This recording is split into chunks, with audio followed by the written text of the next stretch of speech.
Really. So here you are graduating college in 1978. Earlier in 1967, a United Airlines recruitment poster had said, marriage is fine, but you shouldn't see the world first. Where did your desire to put off marriage and see the world come from? And tell me about your dream and how later your first airline trip in 1973 affected you. You can cut that down a little bit if you want. Yeah, sure. So, I grew up in a small town in Rhode Island. It was a very depressed, and I would add depressing, mill town.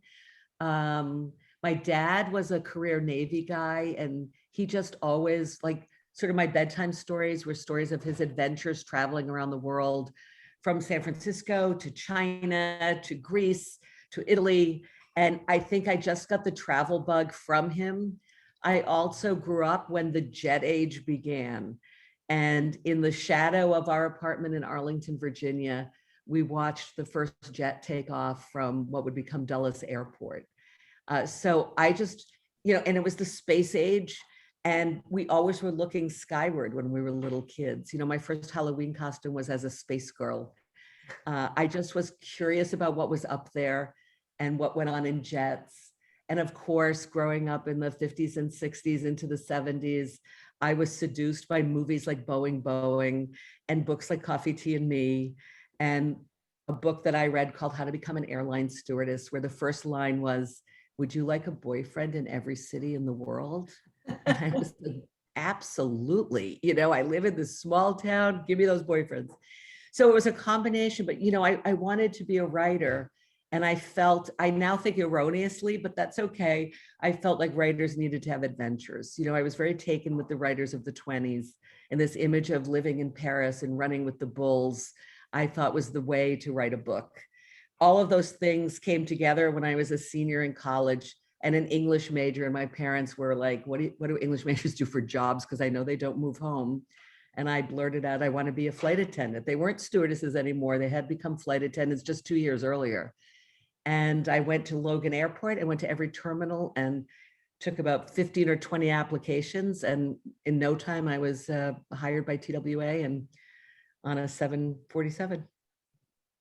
Great. Okay, so you went to the Breach Academy when you got hired by TWA. You went to the Breach Academy in Kansas City. Boy, did you learn a lot of things. So you can tell me, or I can run them down.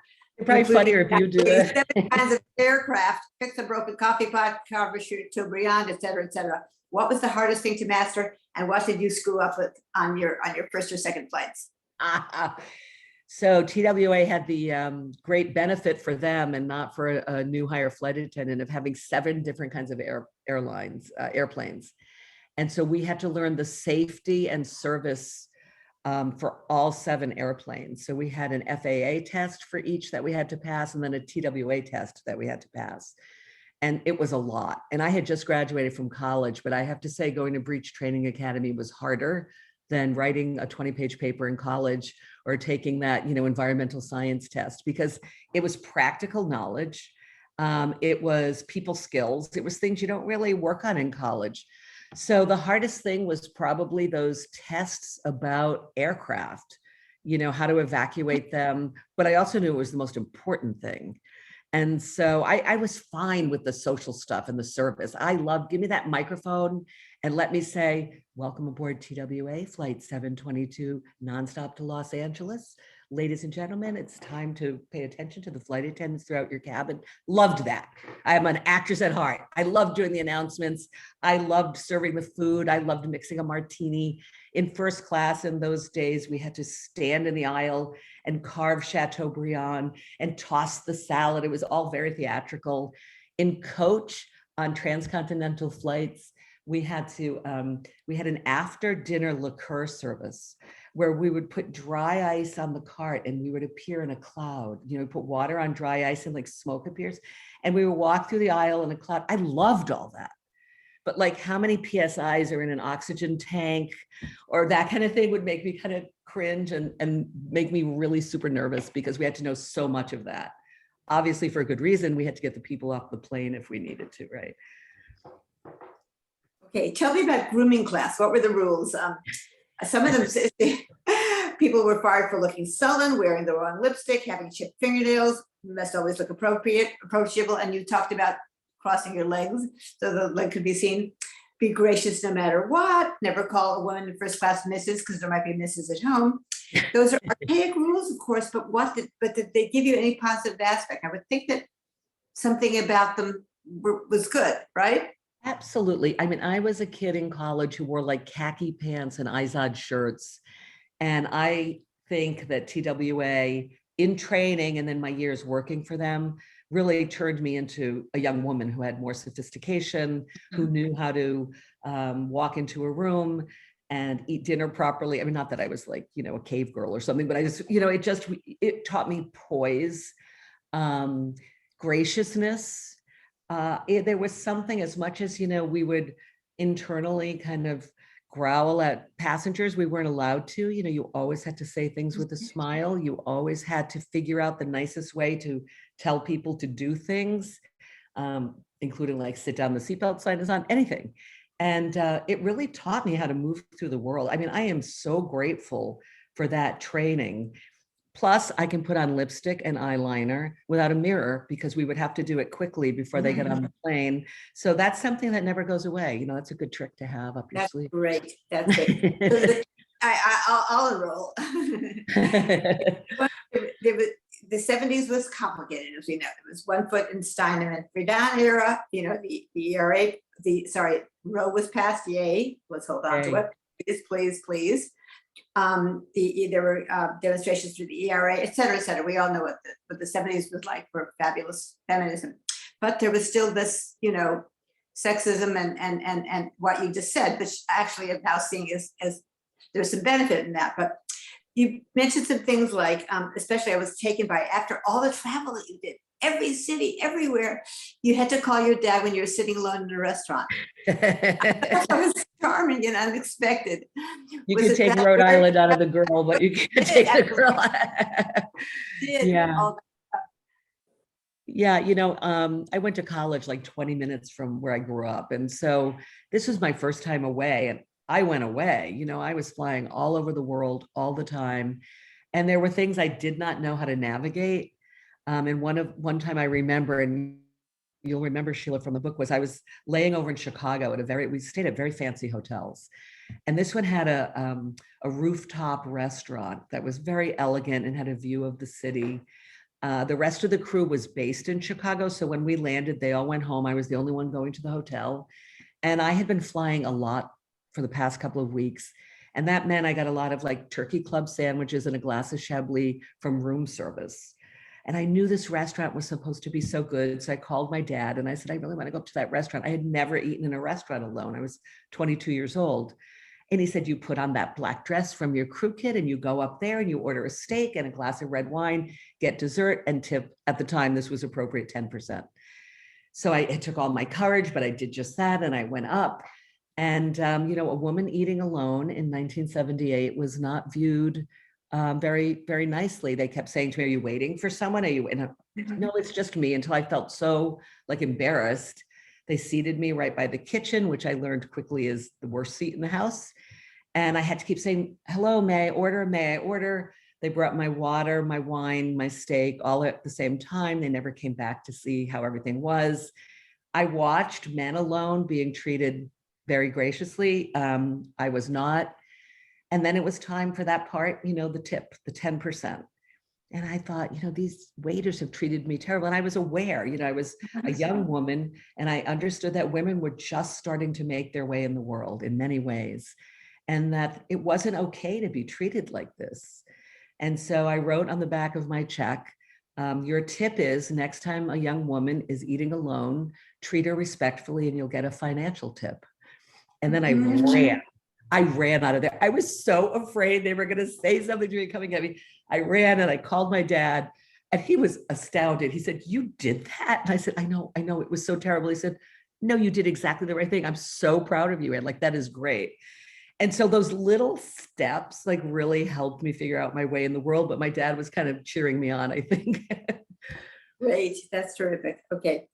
Between 1978 and 2001, 7 airlines went out of business, and so did 100 smaller airlines. Tell us about deregulation a little bit, if you want. Yep. And Was it done to lower the cost of flying, and how did it affect you? I know you went from New York to St. Louis. You were hopping around a lot, moving all the time. Yeah, so a lot of us, even at the time, even though we were told deregulation was coming when I was in training, it didn't really sink in the impact it would have on the airline industry. But basically, before deregulation, there was a federal agency called the CAA, and they set prices. And so it was impossible to go from, say, New York to LA for under $1,200. And so they wanted to open up competition and make it more affordable for people to fly. This was actually Ted Kennedy and Stephen Breyer wrote the Deregulation Act. And their goal, which they met, was so more people could fly for cheaper. And that certainly is true, but the toll it took on airlines led to all those airlines going out of business. What happened was, it used to be, when I first started flying, you could take a flight from St. Louis to Tulsa or from Boston to Oklahoma City. The deregulation got rid of that and put up what we call the hub and spoke system, which we're also used to. We probably didn't know there was a name. But you all know, when you're flying somewhere, if you're not flying from Boston or New York or LA, you have to go through Charlotte or you have to go through Denver. You don't go direct to a lot of the smaller markets. And that just made it worse for the passenger. It added to your travel time. It led to you missing flights. You'd fly from one place to another, which you didn't want to go to, and the weather was bad there and you'd get stuck there. And this is all so familiar to you all. But it also changed service, because if everybody's flying these routes, you don't have to really do much or work that hard. So there's a funny saying that the day that American Airlines stopped putting olives in their first class salad marked the beginning of the end for fine service on airlines. Airlines just started cutting back and cutting back. I will say it also overlapped with the big oil crisis of the 70s. So a couple things happened to conspire against the airlines, but deregulation was definitely the main thing. Great. Okay. Life unfolds on airplanes, you said. And does it ever? My God, the man who had to be restrained, the woman going to the job interview and there was a filled diaper under her seat and it got on her, a man dying on a flight. Did all of this shape you as a writer? Of course it must have, but yes, tell us about that and anything else. I mean, there were so many anecdotes, I couldn't pull them all out. Give me a good one. The job was never boring. That would be my quick answer. Like, right. Almost every day something happened. And it's funny because some of the flight attendants I flew with didn't have the desire to be a writer. I think I was hyper observational. I just was so aware of what people were doing and what they were wearing and what they were saying. But because of that, so many things. I remember being and this is in the book, Sheila, you'll remember, but I was, on one end of the liquor cart, the beverage cart. And I asked this guy what he wanted to drink. And as I asked him, I looked down and he was sitting in his tighty whities. He had no pants on. And I said, so where are your pants? And he points to the overhead rack. And I said, you have to put them on. He said, oh no, I can't. Well, but you must. You cannot sit here in your underwear. And he said, no, I'm going to a job interview and my pants will be wrinkled if I wear them the whole flight. So, this is the kind of thing you are taught to think on your feet. He had to have something on. So I just handed him a blanket. I said, I get it. I don't want your pants to be wrinkled. Just sit with this blanket on, but you cannot walk around in your underwear. And then the next time I saw him was at, he was deplaning and he had his pants on. So everything went smoothly, but it was things like that. You never knew. One day on a 747, a guy was riding his bike down the aisle. And I said, where do you think I'm going to put your bicycle? He says, I don't know. That's your job. I don't have a place big enough for a bicycle. I mean, it was crazy. All the things that you've heard of or that you can imagine definitely happened on the plane. Right. Yes, we see you becoming a bigger person, a more sophisticated one, obviously. As I flew more and more miles, I was no longer the person who would tag along to buy big designer bags. I was more comfortable with myself. I was happy to wander into a foreign city alone. And boy, did you go to those foreign cities. A wonderful example of growth and stretching with all those miles and lessons. Do you recommend becoming a flight attendant now? What else? And there's a lot, I'm sure, can young women do to get that life experience? Now, everything, be a doctor, be a reporter, be a everything, a foreign correspondent. Yeah, I feel like a gift that I had from my parents is do anything you want, but do it well. Like just whatever you want to do, just do it well. They didn't force me into, you're 18 years old and you must know what you're going to do for the rest of your life. And they knew I had this love of travel. And for me, being a flight attendant was the best job. I admit this, and it sounds ridiculous. Still today on flights, I sometimes watch the crew working and I just want to get up and join them. Like I still just want to go and hand out the meals. And I know that sounds ridiculous, make a drink for them or for the passengers. Yeah, great. But the travel, but be something, you don't have to do it for the rest of your life, but have adventures, for goodness sake. Sheila, you and I are certainly in that age group where sometimes people would graduate from college and go off with Eurail passes and just travel for the summer or travel for a year. There's nothing like being on your own or with a pal in a foreign city, being a little scared, being a little brave, being super excited, and learning how to make decisions and find your way, literally and metaphorically. I think it's just Sometimes very literally. women should do that. Yeah. And escaping consequences, many. Right. I definitely did. Right. Yeah. Okay, you were working at a bookstore, going to a writer's colony, finishing and selling a novel, writing the novel, working at Tony Robbins, doing all of that during the strike. When corporate raider Carl Icahn took over TWA in the early 1985, setting TWA's ultimate bankruptcy in motion, the male pilots and machinists union got pay cuts, but they wouldn't support flight attendant strike and crossed the picket lines. Tell us about the experience. Yes, there you were, a writer doing all of this, and you were, you were striking as well. Yeah, this was a terrible time in my life and all TWA flight attendants' lives who were flying in 1986, and certainly in aviation, because it actually contributed to busting unions big time. There were a lot of things, like I've just talked about how much I love the job. There were so many things that as a woman were demeaning. One thing we haven't mentioned, and I just want to say this quickly, Sheila, but it sort of plays into what I'm about to talk about the strike, is when I was a flight attendant, I would walk off a plane and there would be a supervisor waiting and take you to a scale and you had to be weighed. And if you were over your hiring weight, you got 3 chances to lose that weight. And my roommate was actually fired and sent home for being 5 pounds over her hiring weight. So we lived in a little bit of terror. Like our jobs were always a little bit at risk for things like weight still. They would measure our hemlines and measure the drape of our earrings and make sure we had lipstick on and measure our heels. But the weigh-ins were really what terrorized us. And so when we went on strike, of course, it was so different, but I got that feeling back. I had been flying for 8 years at that point, but I got that feeling back of, I don't have this job, I'm so vulnerable. And because the machinists and pilots not only took a pay cut that we had agreed to as well, but we were refused, they wanted more from the women.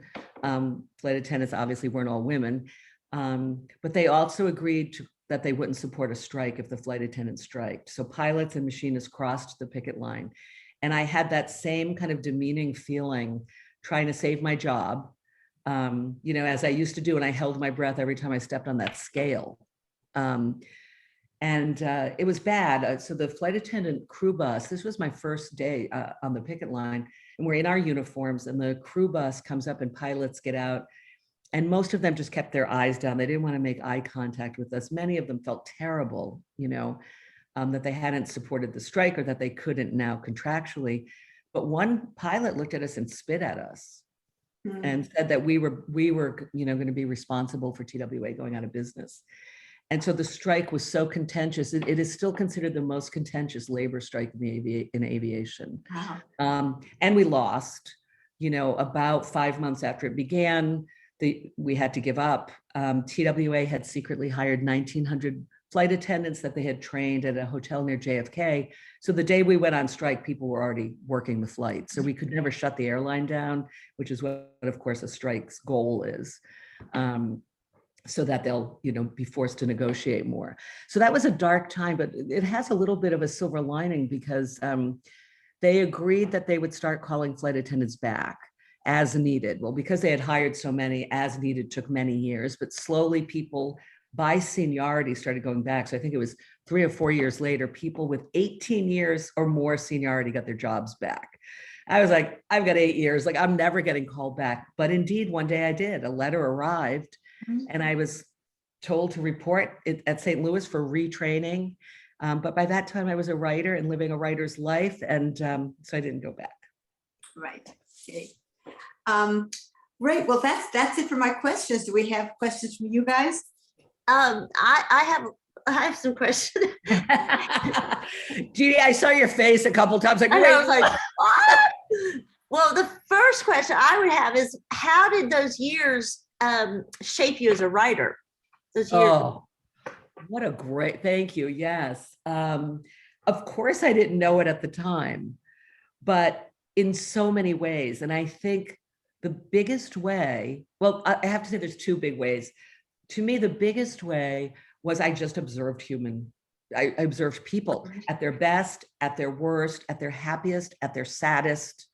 On international flights, we would dim the lights and I would sit on the jump seat and I could just hear people talking. And the way they spoke, I just picked up a lot. And I would say that for many of my books, reviews comment on dialogue. Well, that's why, because I used to just listen to how people really spoke, but and kind of a thing you would never expect. But I think it also shaped me as a writer because it allowed me to be in my imagination so much. It wasn't a demanding job mentally. It was emotionally like any job where you're like dealing with people, like customer service jobs. But there were so many times when I was alone, so many times on the airplane where passengers were sleeping or it was just downtime. And I just got to spin my stories. So I think it allowed my imagination to really take off. No Take pun off. intended. And I do want to remind everyone that this is your time to talk to Anne. So you can write your questions in the chat and I'll call on you. Oh, wait, there is one. I just saw that. So is this Evelyn? Evelyn, do you want to unmute yourself and ask the question directly to Anne? Sure. Hi, Anne. Hi, Evelyn. Hi, Evelyn. Hello, Sheila. I was just wondering if there was any reason why you chose to write about this now as opposed to earlier on. Yeah, that's a great question. We can point to this for so many things, but I think it was the pandemic. Okay. I couldn't go anywhere. And I started thinking about the freedom I used to have and flying. And at the most basic level, it began this way by remembering my days flying, I could be somewhere. I could be in Madrid for like an hour or two, That's great. And the more I thought about it, the more I realized it's so funny how with memoir, we don't really see our lives until we have some distance from it. But I didn't realize when I was a 22-year-old, flight attendant, that I was at this really interesting time for flight attendants and for aviation, where it was still the golden age of flying when I began, and that was over when I ended. So I was still in the glamorous days. People dressed up when they flew. Coach had like choice menus we used to hand out in Coach, choice of 3. There was an appetizer. Coach, when you think about it, right? Imagine. But by the time I ended, the cutbacks had started. They were more crowded. Everything was starting to change. So because I was thinking about it, it finally dawned on me, there's something different about the years I flew. They're not just the memories of flying for TWA in the 60s, and just traveling around the world. I actually saw a lot of changes happen in the world and in the job. That's a good question. Thanks, Evelyn. Yeah, well, thanks. I want to ask also, do you think if there hadn't been the TWA strike, you would have ended up being a writer? I want to imagine that you would, because you lost, it'd be such a deprivation if you hadn't, but. So when the strike happened, which was in 1986, I had already sold my first novel. Oh my gosh. Okay. Yeah, I sold it the year before. So I would take classes at NYU. I got my master's in English, not in writing, because I could not dedicate the time to the writing program because of my schedule. Right. But I could kind of drift in and out of the English program, and that was sort of a backdoor way to take some graduate writing classes. I took 2, and I had this wonderful teacher named Bill Decker. He was a retired editor from Viking, and he called me aside after class one night and just said, "You've got it. I'm going to help you get a book published." And I was like, "What?" And only once did I have to show up in that class in my flight attendant uniform. My flight was late and I came with my wheelie bag and everybody was like, "Is it Halloween? Like, what is she doing?" It was so funny. But he helped me. He gave me a recommendation to the Bread Loaf Writers Conference. I called in sick for 10 days to TWA. I said, "I've got the 10-day flu." Went up to Vermont, did the Writers Conference, and sold the book that fall. And so I already had a book coming out, and I started a second one when we went on strike. That's wonderful. So you'd have done it no matter what. I mean, you obviously were already doing it. Good. I think an interesting, like, sort of second question to that, Jeannie, is would I have still kept flying? And my answer is I would have. I think I would have flown until they dragged me off the plane. Well, that is a good fault. Yeah. So Yeah. interesting. So what was your favorite routes? I mean, just give us an example of like what your routes were. So I loved the long flights, and not every flight attendant did, but like get me on a JFK to Cairo. It's like a 14-hour nonstop. I loved that. Selfishly, because you only have to board and deplane passengers once. Yeah. When you do the shorter ones, like to Chicago, and then you go somewhere else, they're coming on and off, and the bags are always going up, and you're fastening seatbelts, it goes on, too many times. But I really loved those long, and I loved getting off and being somewhere so different. Athens, Cairo, those were the ones I loved the most. Oh my gosh, that's great. And any packing tips? I'm a very good packer, and I think it is because of TWA. We were told, yes, you may get a call that you are going to Los Angeles, but something may happen and you will end up in Chicago in January. So you always have a sweater and you always have a bathing suit in case the opposite happens. So I keep those two things in my suitcase all the time. They also told us to always have doubles, so I never have to like repack my makeup and all that stuff. I've got a second travel bag, and good shoes. Sheila, I know you'll remember the part in the book where on my first flight, I didn't know that we could wear flats when we were serving. We only needed high heels for boarding. And so I had to wear high heels for like 6.5 hours to Los Angeles from Boston. And it reached a point where my feet were so swollen and hurt so much that I worked barefoot. And I was sure I was going to get fired, but I couldn't stand it. But that was the lesson, is flats. Always have good, comfortable shoes. If you like to have high heels on and look pretty, or look nice for dinner or whatever, that's great. Make sure there's flats in that bag. And what about your uniform? What kind of uniforms did you have? I loved my uniform so much. I just did the audio for Fly Girl, and so I was reading it out loud, and I was like, wow, I really love that uniform. I mentioned it a lot. I noticed it once I was reading it. So we had, it was at that time, it was really big to have designers design flight attendant uniforms, and we had Ralph Lauren, and it was that we were the first ones who kind of moved from kind of sexy girly ones to the military style that almost every airline uses now, but we were the first. So we looked really sharp, dark blue, navy blue, but it almost looked black, with maroon stripes, white shirt, beautiful scarf, and our lipstick had to be the same color as the stripe on our blazer. Oh, wow. Can you believe this? Wow. That's amazing. And you probably tested it. Oh yeah, we had like 5 shades we could pick, and you had to pick one of those. Robin Swartz has a question. You want to unmute yourself, Robin, and ask Anne yourself? Hi, I missed the first few minutes because I forgot to tune in. So I don't know if the answers to any of these, but I'm really looking forward to reading the book. Thanks, Robin. How often do you fly these days, and what is your mindset as a passenger in these decidedly unglamorous times for air travel? That's part one. And then okay. Part 2, did you ever date passengers that you met while flying? Oh, you've got 2 good questions there, Robin. Okay, the first is the wanderlust has never left me. I fly at the drop of a hat. Now I'm putting the pandemic aside, when none of us went anywhere, but in time before and time since, once travel opened, In fact, last October, you may remember before Omicron came, there was this little window where things were starting to open up last fall.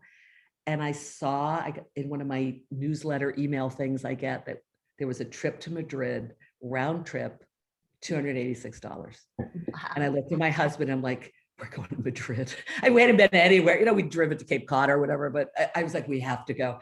And so I did it. We went for 4 days. Like, I will go anywhere, anytime. I so love flying. I even love waiting to get on the plane. I love waiting in line at the jetway. I love stepping on. I mean, I just love flying. So I know it sounds ridiculous, but it's true. So about the dating, well, all of my roommates, I lived with 5 other flight attendants in Boston when I first started. And we weren't usually all there together. People would, because of our schedules, but there were always 2, 3, 4 of us, sometimes all 6. And we would go, we had these places we would go in Boston, and we always met guys. As soon as you say you're a flight attendant, it doesn't matter what you look like, what you have on, how bad your hair is. Guys used to just come and buy us drinks, follow us to the next bar, whatever. Great for when you're 22 years old. Although I am so bad at small talk. So I was always kind of like, I think I'm going to go home and read. So I would often leave. But my roommates always were dating people, always falling in love. And I just had one disastrous date after another. I would like a guy in San Francisco. We'd have a great date. But then the next time I was there, he had reunited with his girlfriend. Or this big shampoo executive really didn't want to date me. He wanted something other than what I wanted that night. So that was a disaster. So one disaster after another. But then one day on a flight from San Francisco, there was a pilot from another airline on the flight, and he was really hitting on me, and he just wasn't my type, and he was kind of aggressive. And I was like, this is going to be a long flight. No sooner do I think that than I look up, and this just adorable curly haired guy is getting on and walking down the aisle. And I'm like, oh boy, he's cute. He kind of made my heart pitter patter. And he felt the same about me. And we started kind of flirting. He was in 47F. I still remember his seat number. And we started flirting. And I was doing the meal service. And the guy diagonally across the aisle from him wanted lasagna. We had a choice of 2 things, and we were out of lasagna. I just said, I'm sorry, so we're out of the lasagna, but the short ribs are really good. And the guy went bonkers. He started banging on the overhead rack. He was screaming at me. He was lunging at me. So we had to restrain him. Like, there are these restraints on the plane. We had to restrain him. And I couldn't go near his seat. They had to move him. And I'm like, this is getting in the way of me flirting with this guy. I'm having to deal with this passenger. So the guy has been removed, and I can't go that low on the flight. So I get to talk to the guy. The sunset was so beautiful as we were coming to New York, and we watched it together. I'm like, oh, this is like a movie finally, finally a passenger, it's working. And then I was told I had to go meet the police after the plane landed. So I had to be moved up front. So I wrote the guy a note on a cocktail napkin. I said 47F. He was just moving to New York that day. I said, 47F, if you ever want someone to show you around New York, here's my phone number, your flight attendant. And then I'm dealing with the police, and I see 47F leaving. And I say, oh, I have something for you. And he turns around, he said, you do?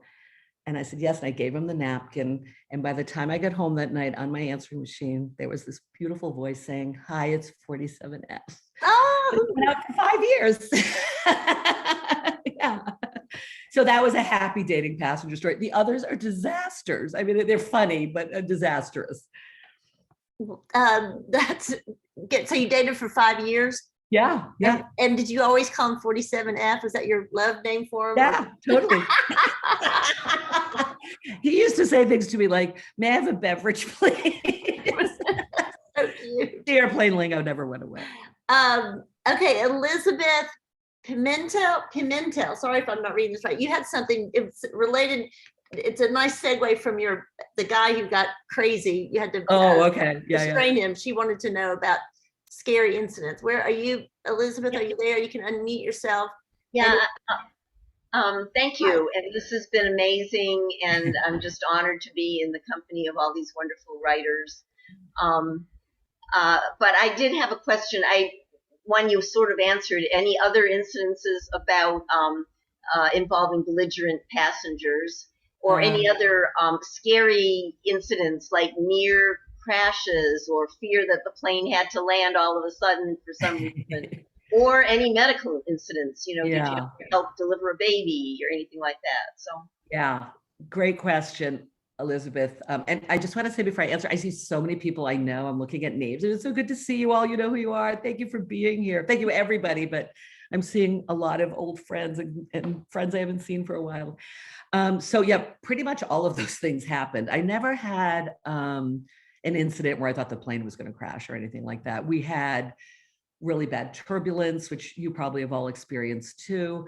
On one flight, when we landed, the tires blew, two of the tires blew, and that sent us into kind of a spin off the runway, which was pretty scary, but we didn't have to evacuate or anything.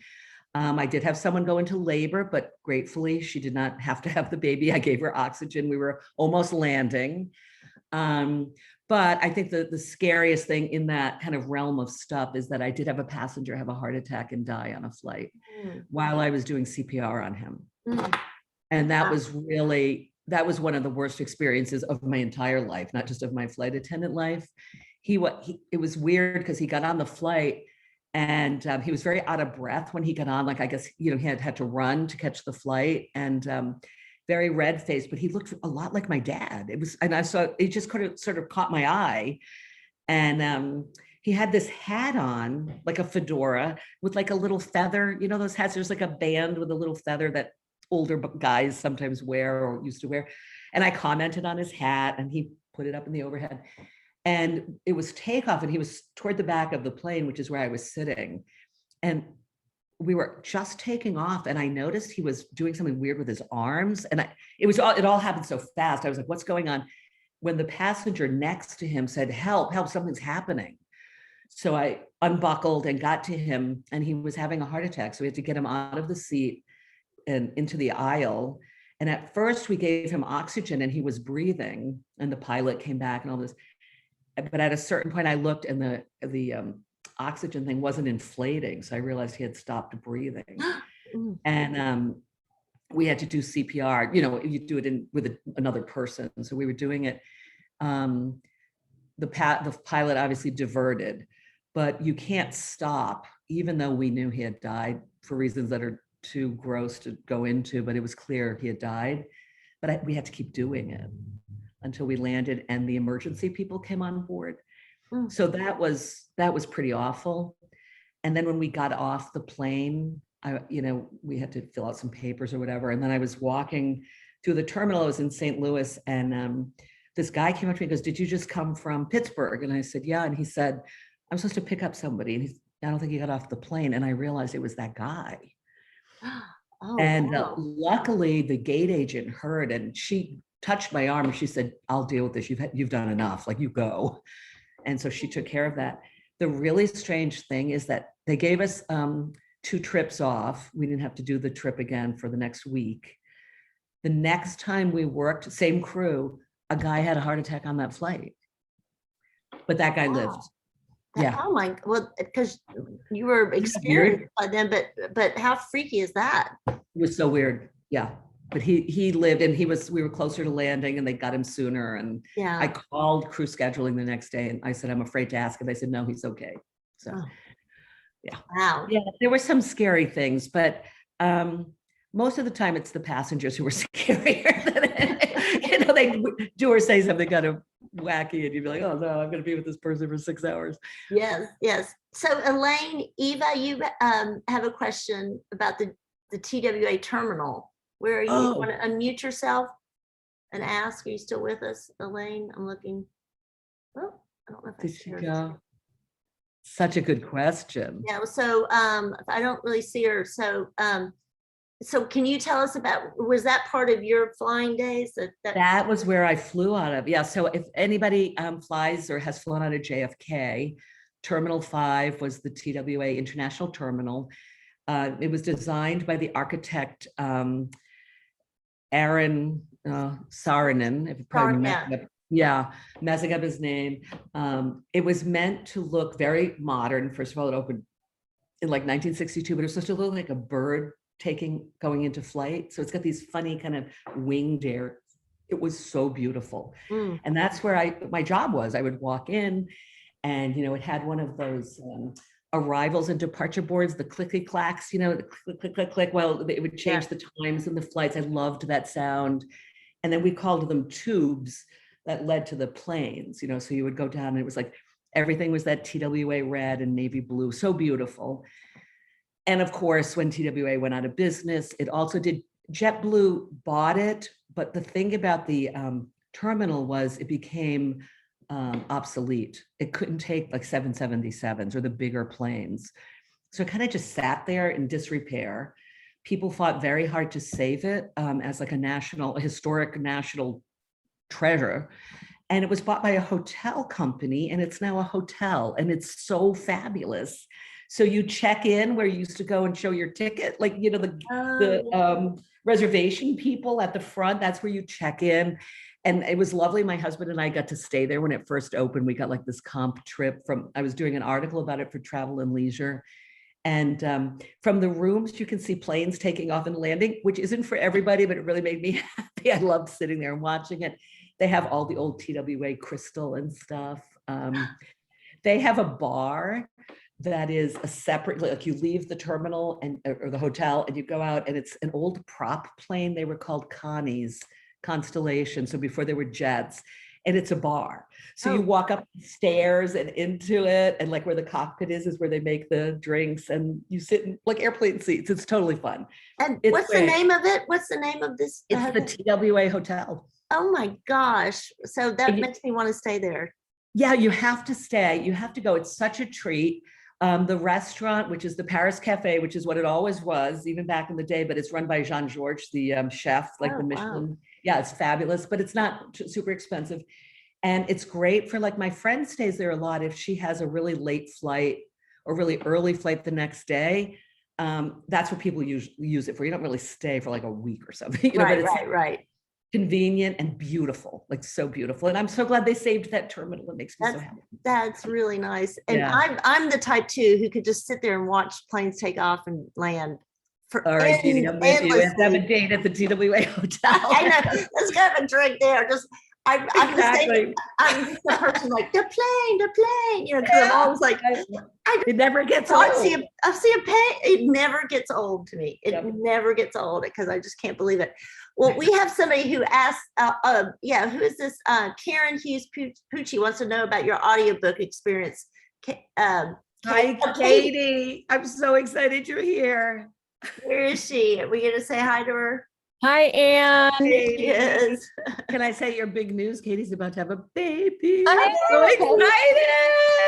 excited. In August. I still have a little bit of time That's left. soon. Yes, It's soon for us who's not going through it. Yeah. And you already know what it is. You've put it on Facebook. So Yep, right? it's a little girl. Yep. Yay. Yeah. Okay. I'm so excited for you. Yeah. So I have recorded a couple of my books. I have to say, Sheila, I don't know if you recorded any of your books. It's so boring. Right? Sheila. Oh, Sheila, you're This- muted, but it's kind of boring. Like you're reading your book. I mean, out loud. There she is. Actually, I don't even listen to my audiobooks. So they asked me to do it. I hesitated for about 10 seconds. And I'm like, this book is so fun. And like, I just love telling the stories and stuff. So I said, okay, I'll do it. You go and you've got your headphones on and you read it. You just read the book. But it's so funny because all the engineers are young, or seeming much younger than I am. And so it's like, oh, Anne, could you read that again? You got a little stomach noise. I'm like, yes, I know. I'm like a middle-aged woman. Of course. But everything like, your tongue's clicking. Could you have a sip of water? So like your body is sort of like everything you do. But it's fun. It was like 3 long days, of 10 to 4, reading the book. But that's when I noticed, oh my God, a few mistakes, like not mistakes, but I would tighten a few I'm like, wow, I've got to tell my editor, we got to fix this before it comes out. But it's fun. Well, like yourself for 14 hours. And on that note, I wonder if you could, do you have something you could read for us from the book? Yeah, I do. I was going to read the story about 47F, but since I told that story, I think I'll read something different, which is my first flight. Oh, good. If you can bear it. So remember, it's 1979. I'm 22 years old. And we were supposed to have 6 weeks of training at Breach Academy, as Sheila said, but there was a huge plane crash. And so American Airlines was kind of shut down. So we had to graduate early. So we weren't really ready. Like we didn't even have all of our uniform pieces. And my first flight was from Boston to LA. And so I'm just I'm gonna skip around a little bit just as I read, but I want you to get the idea of how hard it was. Let's see. Okay. As much as I loved finally wearing my TWA uniform, I was still more nervous the day of my first flight than I'd been for any of the interviews or for any of the tests I'd taken during 4 years of college. The crew was based in Los Angeles, which meant they were all very senior. When we landed in LA, they would all go home and I would make my way alone to the hotel, as well as lay over on my own overnight. Before each flight, crews met in the crew lounge and bid on positions to work. Basically, the most junior flight attendant worked the position no one else wanted. For example, Zone E on a wide body, which was the all smoking section at the very back of the plane. Or on the L1011, which is what I was on, something called GX, which set up the first class carts in the downstairs galley, sent all of the coach carts up the lift. There was like a little elevator on that plane, took first class orders, passed warm rolls and served drinks, picked up plates and stacked them in carts, brought those carts back down to the galley, passed more rolls, poured wine, and then helped in coach. In other words, GX worked harder than anyone else on the plane. Basically, I did everything wrong on that flight. I had imagined looking pretty, talking to passengers, effortlessly gliding down those beautiful twin aisles, offering martinis. Instead, I had trouble opening and setting up the carts. I was forever running up and down the lift because I kept forgetting things below. I forgot the rolls altogether. I couldn't keep the names of the wine straight. I couldn't open the champagne bottle, and I couldn't remember where anything was stored. Worst of all, and here's the story I told, I didn't know that I should have 2 pairs of shoes, the required high heels to be worn whenever we had our blazers on, and a spare pair of flats. When we finally landed, a red-faced, angry flight attendant came marching up from coach to ask me where I'd been. I was supposed to help them too, she reminded me.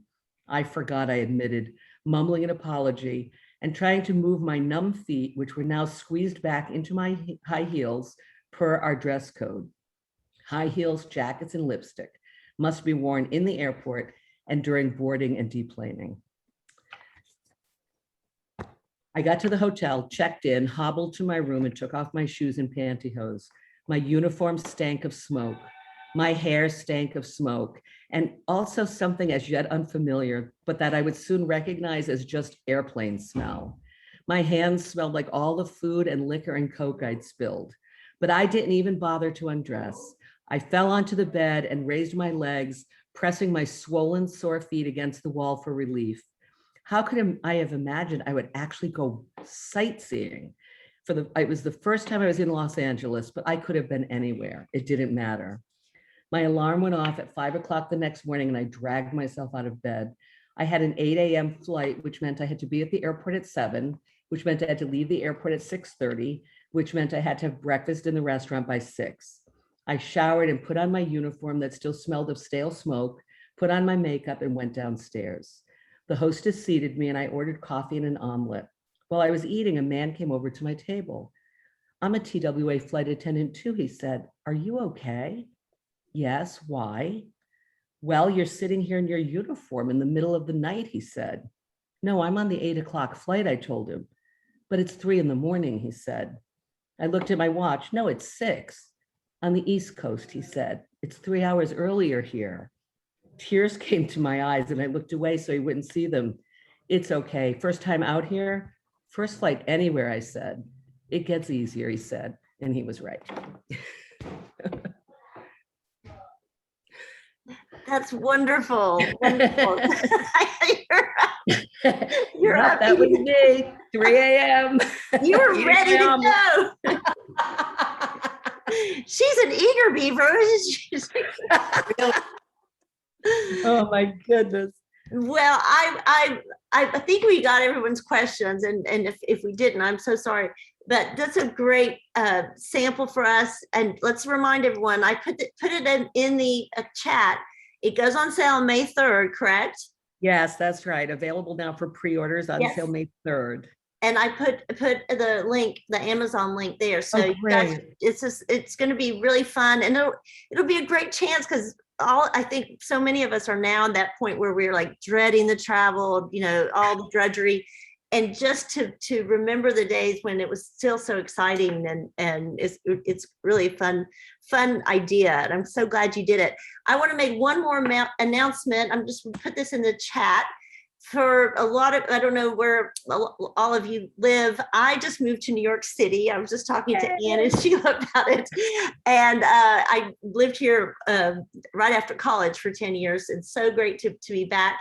And we're having an event on Wednesday, April 20th, NextTribe Out Loud event. We'll have great speakers. We have Kathy Black, comedian Maureen Langan, writer Andy Ferris, Carol Jenkins, who's the CEO of ERA Coalition. And we just had Laura Geller, who's the head of Laura Geller Cosmetics or Makeup. She just signed on to speak too. So today is the last day to get early bird tickets. And the price is really, like with early bird, I think it's $24. And you get food, wine, drinks, and fun. And Sheila, are these things fun or what? They're so much fun. I wish I was going to be here. I'm getting on an airplane and going to Crete that day. I know I know you'd rather be going on an airplane to Crete.